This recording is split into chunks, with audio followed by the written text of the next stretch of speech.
તો આજે આપણે બનાવવા જઈ રહ્યા છીએ શિવરાત્રિ નિમિત્તે એક ફરાળી થાળી જે વેરી ક્વિક એન્ડ ઇઝી છે અને થોડું અગાઉ પ્રિપેરેશન હોય તો 20 મિનિટમાં બની જાય છે આ થાળી.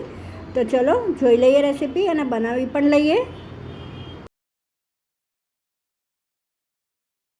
તો આપણે પહેલાં મસાલો બનાવી લઈશું મરચાંનો, જેના માટે મેં 3 ટેબલ સ્પૂન શેકેલી સિંગનો ભૂકો લીધો છે. એમાં આપણે ટોટલ મીઠું મરચાંમાં ને આમાં કરીને 1/4 ટીસ્પૂન વાપરવાનું છે. આપણે 2 લીલી મરચી લીધી છે ક્રશ કરીને, કેમ કે મરચાં મોવડા છે. 1/4 ટીસ્પૂન આપણે આમાં લીંબુનો રસ એડ કરશું. સાથે હવે કઢાઈ લઈ લઈશું. કઢાઈમાં આપણે 2 ટેબલ સ્પૂન તેલ એડ કરવાનું છે. 1/4 ટીસ્પૂન જીરું ફૂટે એટલે આપણે 100 ગ્રામ મરચાં લીધા છે એડ કરી દઈશું અને મિક્સ કરી લઈશું તેલમાં બરાબર. આમાં પિંચ જેવું આપણે મીઠું એડ કર્યું છે. બરાબર સોતળીને હવે આપણે એમાં મસાલો જે રેડી કર્યો છે એ બધામાં મિક્સ કરી દઈશું. કોટ કરશું મરચાંને. હવે આપણે આમાં 1 ટેબલ સ્પૂન પાણી એડ કરશું અને બરાબર સોતળી લઈશું. તમે જોઈ શકો છો મરચાં તળાઈ ગયા છે. તો બસ હવે મરચાં રેડી છે. તો હવે આપણે કઢાઈમાં તેલ લઈ લીધું છે ફરીથી. એમાં આપણે સાબુદાણાના પાપડ તળી લઈશું. તો આપણા પાપડ પણ તળાઈ ગયા છે. હવે આ તેલમાંથી આપણે થોડું તેલ કાઢી લઈશું, જેની અંદર આપણે જીરું એડ કરશું. સાથે એક લાલ મરચું છે એ મેં સુધારીને લીધું છે. લીમડાની એક ડાળખી લીધી છે. આપણે મિક્સ કરી લઈશું બરાબર. સાથે હવે મેં આમાં શક્કરિયા લીધા છે 200 ગ્રામ, જે ચોપ કરીને લીધા છે એડ કરી દઈશું, જે મેં પહેલાં જ બોઇલ કરી લીધા હતા.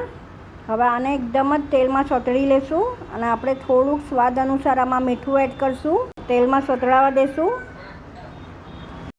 હવે આપણે ઢાંકીને થોડીક ગોલ્ડન સ્પોટ્સ આવે ત્યાં સુધી આને ચડવા દઈશું. આપણે ઢાંકી દઈશું.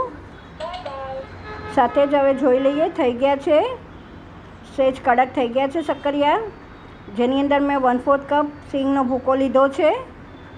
એને મિક્સ કરી લેવાનું છે. સાથે જ હવે બીજો બી મસાલો કરી દઈશું. આપણે 3 મરચી લીધી હતી જે ક્રશ કરીને લીધી છે. તીખાશ તમે તમારા ટેસ્ટ મુજબ લઈ શકો છો. 1/4 ટીસ્પૂન આપણે મરી પાવડર લેશું.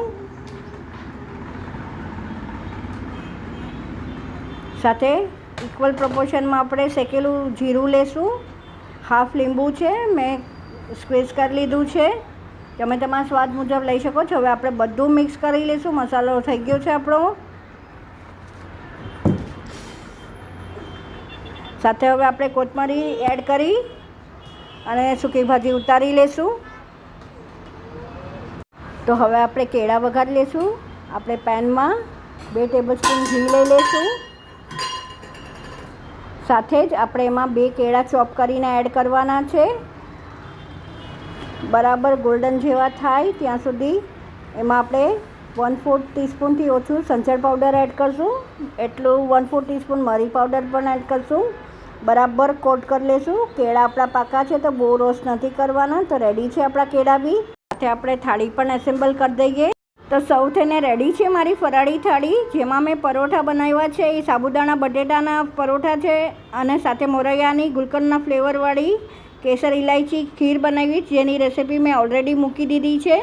તો આઈ વિશ તમને મારી આ રેસીપી ગમી હશે. જો ગમી હોય તો લાઈક શેર અને સબસ્ક્રાઈબ કરવાનું નહીં ભૂલતા.